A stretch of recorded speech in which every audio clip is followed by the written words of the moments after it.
Good morning बच्चों। आज के अपने YouTube channel TD public school Balahiya Nasratpur में मैं अविनाश सर आप लोगों का हार्दिक स्वागत वंदन अभिनंदन करता हूं। आज मैं लेकर आया हूं बच्चों कक्षा 10 के पार्ट 1C को लेकर, और जो इसमें जो पहला क्वेश्चन कह रहा है कक्षा 10 में पार्ट 1C में वो क्या है आपका देखेंगे आप। सिद्ध कीजिए कि 3√3 एक परमीय संख्या नहीं है। यही आपको सिद्ध करना था बच्चे। अब देखते हैं इसे हम सिद्ध कैसे करेंगे। मान लीजिए कि आपको कल्पना करना है। कल्पना का मतलब वो चीज़ें सत्य नहीं है, आपको सिर्फ और सिर्फ क्या करना है, कल्पना करना है कि माना इसे मैं सॉल्व कर रहा हूँ, ठीक है। माना 3√3 एक परमीय संख्या है, इसे मान रहे हैं, ठीक। माना वही जाता है जो होता नहीं, ठीक है। माना 3√3 एक क्या है, परमीय संख्या है।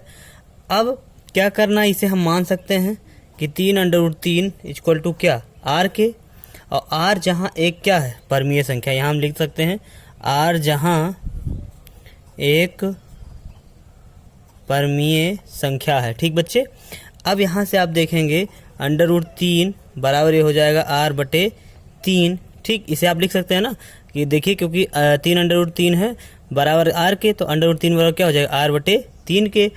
अब आप लिख सकते हैं यहाँ कि चूंकि r/3 एक क्या है, परमीय संख्या है, क्योंकि जो PYQ के रूप में होगा वो परमीय संख्या है, तो आपका क्या है, परमीय संख्या है।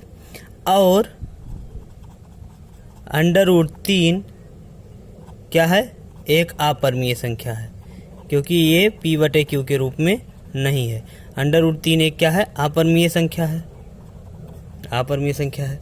अब आपकी जो कंडीशन होती है वो ये होती है बच्चों, आपको लिखना है कि कभी भी अपरमीय संख्या परमीय संख्या के बराबर नहीं होती है। मतलब अपरमीय संख्या, ऐसे आप लिख सकते हैं, अपरमीय संख्या बराबर नॉट इक्वल टू किसके, परमीय संख्या के।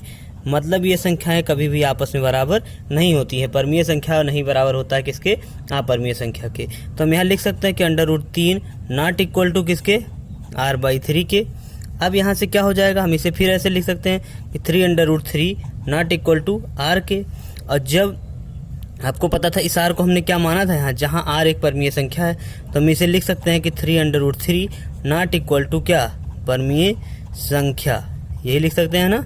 और अगर वो परमीय संख्या नहीं है तो आखिर में है क्या, अपरमीय संख्या। और हमें क्या सिद्ध करना था कि 3√3 एक परमीय संख्या नहीं है, तो ऑलरेडी वो 3√3 एक परमीय संख्या नहीं है, बस यही हमें सिद्ध करना था, ठीक। तो यहाँ लिख सकते हैं अतः 3√3 एक अपरमीय संख्या है या परमीय संख्या नहीं है, या परमीय संख्या नहीं है, ठीक है बच्चों।